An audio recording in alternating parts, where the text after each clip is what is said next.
வணக்கம். போன வீடியோவில் செப்டம்பர் மாதத்துக்கான நல்ல பலன்கள் கொடுக்கக்கூடிய 5 ராசிக்காரர்கள் வெற்றி மேலே வெற்றி அப்படின்னு சொல்லிட்டு அந்த ராசிக்காரர்களை பற்றி பார்த்தோம். அதே இந்த வீடியோவில் யாருக்கெல்லாம் பிரச்சனை தரப்போகிறது, யார் அந்த பிரச்சனைலேருந்து தப்பிக்க போகிறா, என்ன மாதிரியான பிரச்சனை கெடுபலன்னு சொல்லிட்டு 4 ராசிக்காரர்கள் பற்றி இந்த வீடியோவில் நம்ம பார்க்க போகிறோம். வீடியோக்குள்ளே போயிடலாம். புதன் பகவான் இந்த செப்டம்பர் மாதம் 4ஆம் தேதி சிம்ம ராசியிலும் 23ஆம் தேதி கன்னிராசியிலும் பயிற்சியாக உள்ளார் புதன். அதே போல தான் இந்த சூரிய பகவான் கன்னிராசியிலும் சுக்கிரன் பகவான் துலாம் ராசியிலும் ஆட்சி அதிபதியாக அமர உள்ளனர். அப்போ இப்படி 3 கிரகங்களில் முக்கியமான நிகழ்வுகள் இந்த மாதம் நடக்க போகுது. இதனால் ஏற்படும் கிரக சேர்க்கை, கிரக யுத்தம், இந்த அமைப்பானது சில ராசியை சேர்ந்தவர்களுக்கு நிதி நெருக்கடி தரும். இந்த மாதத்தில் எந்தெந்த ராசிக்காரர்கள் கவனமாக இருக்கணும் அப்படின்னு சொல்லிட்டு இந்த வீடியோவில் நம்ம பார்க்கலாம். அதில் முதல் ராசி ரிஷப ராசிக்காரர்கள். இந்த செப்டம்பர் மாதம் ரிஷபராசி அதிபதியான இந்த சுக்கிர பகவான் மாதத்தின் முதல் பாதியில் பார்த்தோம்னா நீச நிலை, அதாவது கன்னிராசியில் நீச நிலையில் இருப்பார். பின்னர் எதிரி ஸ்தானத்தில் ஆட்சி பெற்று அமர உள்ளார். ஓகேங்களா? நீச்சம் பெற்று இருக்கிறது அப்படின்னு அந்த கிரகம் பலம் குறைந்திருக்கிறது அப்படின்ற அர்த்தம். இதன் காரணமாக உங்களுக்கு வசதி வாய்ப்புகள் எல்லாமே குறையும் சொல்லிக்கலாம். என்ன வசதி வாய்ப்புகள் குறையும்? திடீருக்கு சில லாஸ் ஏற்படும். சரி, கடன் வாங்கி வச்சுருந்தாங்கன்னா அந்த வீடை இழக்கும் நிலை. ஸோ இந்த மாதிரியான வசதி வாய்ப்புகள் குறையிருக்கிற வாய்ப்புகள் இருக்குது. இல்லை வண்டி வாங்கியிருக்காங்க அப்படின்னா அந்த வண்டியை விற்கும் சூழ்நிலை, அந்த மாதிரியான பிரச்சனைகள் வரும் அப்படின்னு நிச்சயமாக சொல்லலாம். உங்களின் செலவுகள் அதிகரிக்க வாய்ப்பு உள்ளது. ஏதாவது ஒரு வகையில் செலவு அதிகமாக இருக்கும். ஏன்னா செலவு அதிகமாகிடுச்சு அப்படின்னாலே அங்கே பிரச்சனை தான். ஏன்னா வருமானம் ஒன்று வருதுன்னா செலவு அதிகமாகச்சுன்னா அது ஒன்றும் பண்ண முடியாதுல்ல. ஸோ அதே ஒரு பிரச்சனை தான் இருக்கும். குடும்பத்தில் கருத்து வேறுபாடுகள் உங்களுக்கு கவலையை ஏற்படுத்தும். குடும்பத்தில், அதாவது உங்களோட கணவன் மனைவிக்குள்ள அல்லது அப்பா அம்மா இருக்காங்க அப்படின்னு சொல்லிட்டா உங்களுக்குள்ளே ஏதாவது ஒரு கருத்து வேறுபாடுகள், அது ஒரு மனக்கசப்பை, என்ன இந்த மாதிரி பிரச்சனை வருதுன்னு சொல்லிட்டு அந்த குழப்பத்திலே நீங்கள் இருப்பீங்க. அது கவலை, என்ன குடும்பத்திலேயே இந்த மாதிரி பிரச்சனை, சரி வேலையிலையும் பிரச்சனை அப்படின்னு சொல்லிட்டு அந்த கவலைகள் உங்களுக்கு நிச்சயமாக இருக்கும். ஸோ கொஞ்சம் விட்டு கொடுத்து போய்க்கோங்க. அப்படி இல்லைன்னா குடும்பத்திலேருந்து கொஞ்சம் ஒதுங்கியே இருங்க இந்த மாதம். ஸோ அந்த மாதிரி இருந்தாங்கன்னா பெரிய பிரச்சனைகள் உங்களுக்கு வராது. சகோதரர்களுடன் உங்களுக்கு எதிர்பார்க்க ஒத்துழைப்பு கிடைக்காமல் இருக்கும். சகோதரர்கிட்ட உங்களுக்கு இந்த ஒத்துழைப்பு நிச்சயமாக இருக்காது, ஆதரவு கிடைக்காது. தொழில் வியாபாரம் தொடர்பான அடுத்தடுத்த பிரச்சனைகளை நீங்கள் சந்திக்க நேரிடலாம். ஸோ நீங்கள் தொழில் செய்கிறீங்க, வியாபாரம் பண்ணுறீங்க, ஏதோ பண்ணுறீங்கன்னா புதிய முயற்சிகள், அடுத்த கட்ட முயற்சி அப்படின்றத இந்த மாதம் ஸ்டாப் பண்ணி வைங்க. எந்த ஒரு புதிய முயற்சி, புதிய முதலீடு போடாதீங்க அப்படின்னு சொல்லிக்கிறேன். பணியிடத்தில் உங்களுக்கு எதிராக சதிகள் நடக்க வாய்ப்புகள் இருக்குது. ஸோ கொஞ்சம் கவனமாக இருங்க. பணியிடத்தில் எப்பயுமே எதிரிகள் இருப்பாங்க, உங்களுக்கு எதிராக பண்ணக்கூடியவர்கள் எல்லாமே இருப்பாங்க. ஸோ அப்போ பணியிடத்தில் எங்கேனாலுமே கொஞ்சம் கவனமாக உங்களோட வேலையை கரெக்டாக பார்த்துட்டு இருந்தீங்கன்னா ஒரு பெரிய பிரச்சனைகளை தவிர்த்துக்கலாம். ஸோ உங்களோட பிரச்சனை, உங்களோட ஃபோக்கஸ், அதை மட்டும் நீங்கள் பார்த்துட்டு நீங்கள் பாட்டுக்கு போயிட்டே இருக்க சொல்கிறோம். ஸோ ரிஷபராசிக்காரர்களுக்கு இந்த செப்டம்பர் மாதம் இந்த மாதிரியான பிரச்சனைகள் இருக்கிறனால கொஞ்சம் எல்லா விஷயத்துலையுமே கவனமாக இருங்க. புதிய முதலீடு போடாதீங்க. கடன் பிரச்சனை இருக்கும். ஸோ அந்த கடன் விஷயத்தில் கொஞ்சம் கவனமாக இருங்க. முக்கியமாக இந்த நிதிநிலையில் அதிகமாக பிரச்சனை வரும். உடல்நிலை பார்த்துக்கோங்க, குடும்பத்தை பார்த்துக்கோங்க, இது எல்லாமே கரெக்டாக பார்த்துக்கோங்க அப்படின்னு சொல்லிக்கிறேன்.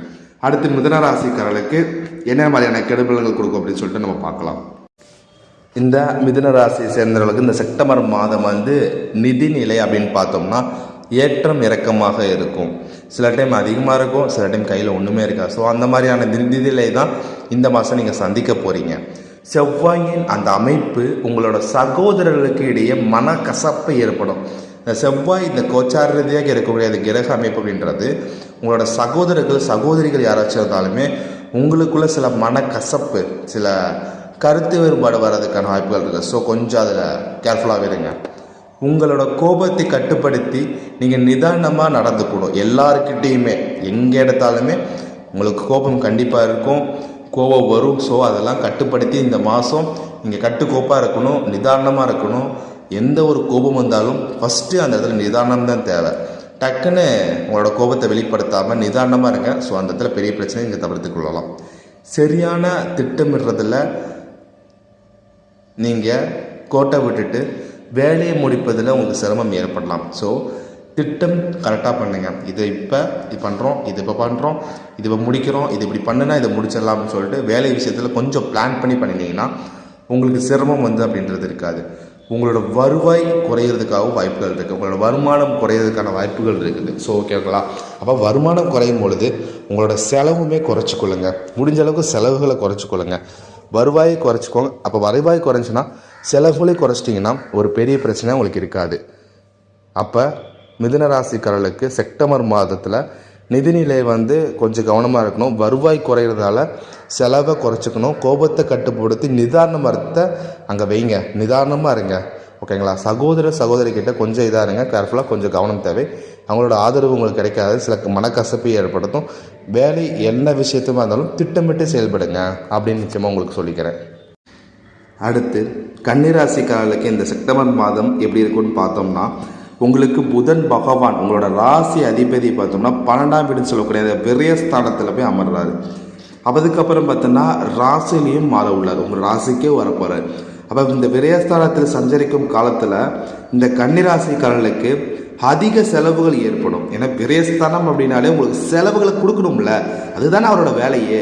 அப்போ இந்த விரயஸ்தானத்தில் அமரும் பொழுது உங்களுக்கு அந்த செலவுகளை வந்து ஏற்படுத்தி விட்டுருவார். ஏதாவது ஒரு வகையில் கண்டிப்பாக செலவு வரும். ஸோ நீங்கள் செலவு பண்ணும்பொழுது நமக்கு தேவையா தேவையில்லையா அப்படின்னு சொல்லிட்டு யோசிச்சுட்டு உங்களுக்கு தேவைன்னா பண்ணுங்கள், தேவை இல்லைன்னா விட்டுருங்க. நான் என்ன சொல்லுவேன்னா, இது ரெண்டையும் நீங்கள் பார்க்காதீங்க. இந்த மாதம் எதுவுமே உங்களுக்கு தேவையில்லை அப்படின்னு நினச்சிக்கோங்க, எல்லாமே விட்டுருங்க. எதுனால அடுத்த மாதம் பார்த்துக்கலாம். ஒரு மாதம் தானே, ஒன்றும் பிரச்சனை கிடையாது. அதனால் இந்த விரயஸ்தானத்தில் இருக்கிறனால எதுவுமே நீங்கள் வாங்காதீங்க. ஸோ நீங்கள் ஏதோ ஒன்று வாங்கினீங்க அப்படின்னா கடைசியில் ஏன்டா இது வாங்கணும், ஏன் இதை பண்ணணும்னு சொல்லிட்டு செலவுகள் தான் அங்கே அதிகமாக நிற்கும். ஸோ இந்த மாதம் எதுவுமே வாங்காதீங்க. புதுசாக அந்த பணம் ரொம்பவே செலவு பண்ணாதீங்கன்னு சொல்லிக்கிறேன். வருமானத்தை விட உங்களுக்கு செலவுகள் அதிகமாக இருக்கும். அதனால் தேவையை நிவற்றி கொள்ளும் அந்த விஷயத்துக்கான பொருட்களை மட்டும் நீங்கள் வாங்கிக்கோங்க. இல்லைன்னா நீங்கள் சிரமங்களில் மாட்டிப்பீங்க. ஓகேங்களா? அந்த வருமானத்தை விட செலவுகள் அதிகமாக இருக்குது அப்படின்னா நீங்கள் என்ன பண்ணணும், தேவை இது நம்மளுக்கு கண்டிப்பாக இருக்கணும். ஒரு சாப்பாடுனா அரிசி வேணும்ல, ஸோ அது வேணும் அப்படின்னா அந்த மாதிரியான விஷயங்களை மட்டும் வாங்கிக்கோங்க. ஆடம்பரமாக வாங்குறது, தேவையில்லாமல் சில பொருட்களை வாங்குறது அப்படின்னு சொல்லிட்டு நீங்கள் எதுவுமே வாங்காதீங்க. பணியிடத்தில் மன அழுத்தத்தை வந்து சந்திக்க நேரிடலாம். ஸோ மன அழுத்தம்னா நீங்கள் அந்த மனசை கொஞ்சம் கரெக்டாக வச்சுக்கோங்க. அப்போ மனசை கரெக்டாக யோகா, மெடிடேஷன் அந்த மாதிரியான விஷயங்களை இதெல்லாம் கோயிலுக்கு போயிட்டு வாங்க. ஸோ ஒரு மன அமைதி கிடைக்கும். இந்த மாதிரியான விஷயங்களை நீங்கள் கண்டிப்பாக பண்ணுங்கள். குழப்பமான மனநிலையால் நீங்கள் சரியான முடிவெடுக்க முடியாமல் தவிப்பீங்க. ஃபஸ்ட்டு வந்து நிறைய பேர் பண்ணுற தவறு என்ன அப்படின்னா, சரியான டைமுக்கு எந்திரிங்க. காலைல சூரியன் உதியறதுக்கு முன்னாடி எந்திரிங்க. அதுக்கப்புறம் நைட்டு பார்த்தோம்னா ஒரு 6 to 7 மணி நேரம் கண்டிப்பாக தூங்குங்க. அதுவே உங்களுக்கு காலையில் எந்திரிக்கும் போது மனநிலை வந்து சரியாக இருக்கும், சரியான முடிவு எடுக்க முடியும். ஓகேங்களா? முதலீடு செய்யும் விஷயத்தில் கொஞ்சம் கவனமாக இருங்க. என்னை கேட்டால் இந்த மாதம் நீங்கள் முதலீடு செய்யாதீங்க. நமக்கு தான் டைம் சரியில்லை இந்த மாதம். ஸோ நீங்கள் முதலீடு செய்கிற விஷயத்தை தவிர்த்து கொள்ளுங்கள். பணியிடத்தில் பிறரின் அனுசரித்து செல்லுங்க. ஓகேங்களா? அப்போ இந்த மாதம் பண விஷயத்தில் நீங்கள் கவனமாக இருக்கணும். சில செலவுகள் நிறையா இருக்குது, தேவையான செலவுகளை மட்டும் பண்ணுங்கன்னு சொல்லியிருக்கேன். குழப்பமான சூழல் இருக்கிறனால அதை எப்படி ஒரு பிரச்சனை அப்படி வருது அப்படின்னா, ஒரு நெருப்பு அங்கே இருக்குது சுடுது அப்படின்னா நம்ம அதை தொடமாட்டோம், அது சுடுதுன்னு நமக்கு தெரியுது. ஸோ அதே மாதிரி தான் உங்களுக்கு தேவை அப்படின்னா வாங்குங்க, தேவையில்லைன்னா விட்டுருங்க.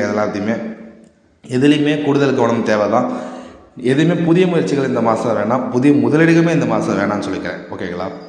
அடுத்து கடைசியாக பார்த்தோம்னா மகர ராசிக்காரர்களுக்கு என்ன மாதிரியான பலன்கள் இந்த செப்டம்பர் மாதம் தரப்போகுதுன்னு பார்த்தோம்னா, தொடக்கம் வந்து உங்களுக்கு மிகச்சிறப்பாகவே இருக்குது அப்படின்னு சொன்னால் கூட இந்த சூரிய பகவான் கன்னிராசியில் நுழைஞ்சிட்டார்னு வச்சுக்கோங்க, அது புரட்டாசி மாதம் அதாக வரும். அப்போ உங்களுக்கு பிரச்சனை வந்து அதிகமாக போகுது.